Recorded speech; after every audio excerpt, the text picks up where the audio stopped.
Assalamualaikum warahmatullahi wabarakatuh. Gimana kabarnya? Ibu harap tetap dalam keadaan sehat ya, meskipun pembelajaran online.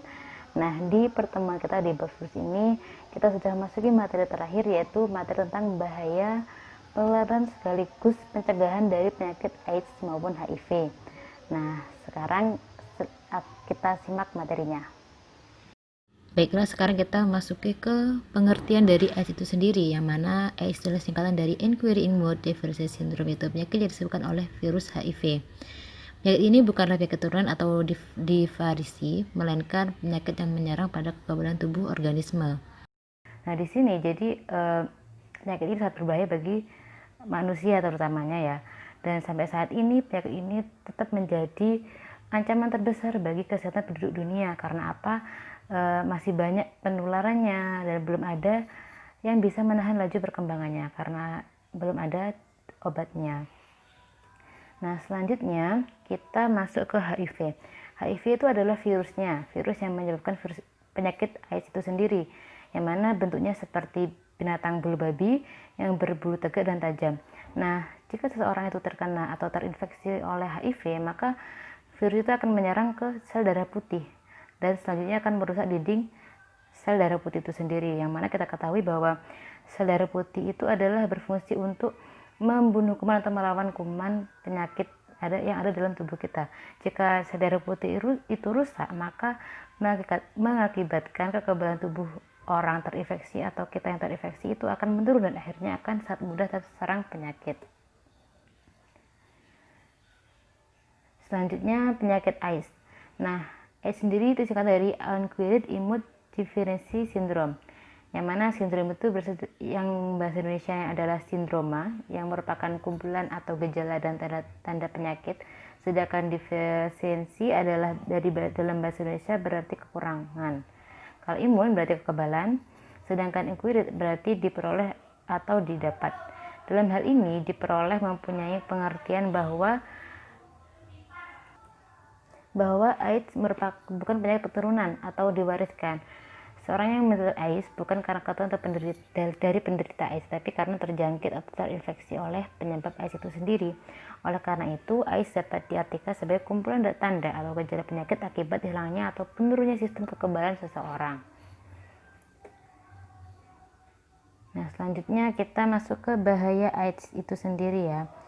Nah, di sini ada beberapa bahaya AIDS. Yang pertama yaitu AIDS itu merupakan kumpulan gejala penyakit yang disebabkan oleh virus HIV yang mudah menular dan mematikan. Jadi yang mana virus itu tersebut merusak sistem kekebalan tubuh manusia dan akibatnya menurunnya, hilangnya tahan tubuh atau kekebalan dari tubuh manusia itu sendiri, sehingga mudah terjangkit penyakit dan sampai-sampai bisa meninggal. Selanjutnya kematian. Nah, menurut WHO pada tahun 1992 tidak kurang dari 3 orang di seluruh dunia terkena infeksi virus AIDS setiap menitnya. Dan itu mengerikan sekali tentunya ya. Jadi dan kebanyakan 70% yang terjangkit penyakit adalah kalangan muda atau usia produktif atau menuju dewasa seperti itu. Selanjutnya yang ketiga adalah serangan bagi anak muda. Ini sangatlah resiko tertinggi sekali karena penyakit ini disebabkan oleh jika orang itu homoseksual, interseksual, promiskuitas atau perkawinan lebih dari satu. Terus penggunaan jarum suntik yang bagi pencandu narkotika, terus pergaulan bebas, free sex, dan orang-orang yang mengabaikan nilai-nilai moral, etik, dan agama. Jadi yang ini adalah rawan sekali bagi kalangan remaja atau generasi muda yang masih berusia sekitaran 13-25 tahun lah. Nah, selanjutnya ada tidak bermoral. Nah, di sini bagi bahaya juga pola dan gaya hidup orang kebarat-baratan itu yang bebas sekali ya, yang tanpa yang mengabaikan nilai-nilai moral, etik, agama. Jadi itu bisa disebabkan oleh bahayanya besar bagi penyakit HIV.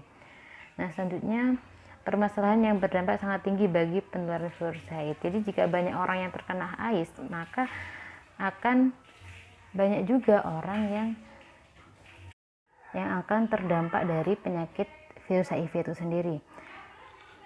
Nah, selanjutnya yaitu bunuh diri. Jadi orang yang terkena atau terinfeksi penyakit tersebut pasti dia akan tidak percaya diri atau depresi, sehingga hidupnya tuh tidak percaya diri, tidak semangat untuk hidup, sehingga bisa menyebabkan dia bunuh diri. Selanjutnya gila. Ya ini orang yang hilang kepercayaan diri, banyak dijauhi oleh orang. Jadi ketika orang itu misal dia terinfeksi penyakit, maka dia akan tidak percaya diri. Tidak percaya diri, saya itu akan banyak orang yang menjauhinya dan mengakibatkan dia stres berat dan akibatnya dia bisa gila. Selanjutnya kita masuk ke cara penularannya AIDS itu sendiri. Pertama, disebabkan hubungan seksual dengan seorang yang mengidap HIV. Jadi kalau seseorang itu berhubungan seksual dengan orang yang mengidap HIV, maka orang itu akan mengidap HIV juga, akan tertular HIV juga. Selanjutnya, alat jarum suntik atau alat tusuk lainnya, akupuntur atau tindik tato yang tercemar oleh HIV. Oleh sebab itu, pemakaian jarum suntik secara bersama-sama oleh para pecandu narkotika akan mudah menular HIV di antara mereka bila salah satu di antaranya seorang HIV. Jadi misal ada seseorang yang mengidap HIV atau terinfeksi HIV, dia menggunakan jarum suntik, lalu jarum suntik yang dipakai itu digunakan ke orang lain, maka kemungkinan orang lain yang memakai jarum suntik tersebut akan terkena virus HIV itu juga. Kemudian ibu hamil yang mengidap HIV, dan itu juga kepada bayi yang dikandungnya, kemungkinan bayi yang akan lahir itu akan mengidap HIV juga. Selanjutnya gejala penularan. Nah, di sini gejala penularan dari HIV itu sendiri, pertama demam, rasa lemah, lesu, sendi-sendi terasa nyeri, batuk dan nyeri otot. Dan ini gejala tersebut ini berlangsung beberapa hari, jadi sampai berminggu-minggu juga, dan langsung hilang dengan sendirinya.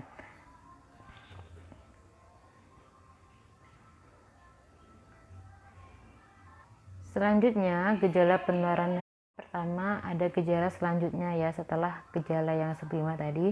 Di sini sudah mirip gejala yang gejala penyakit lain. Pertama, demam yang berkepanjangan.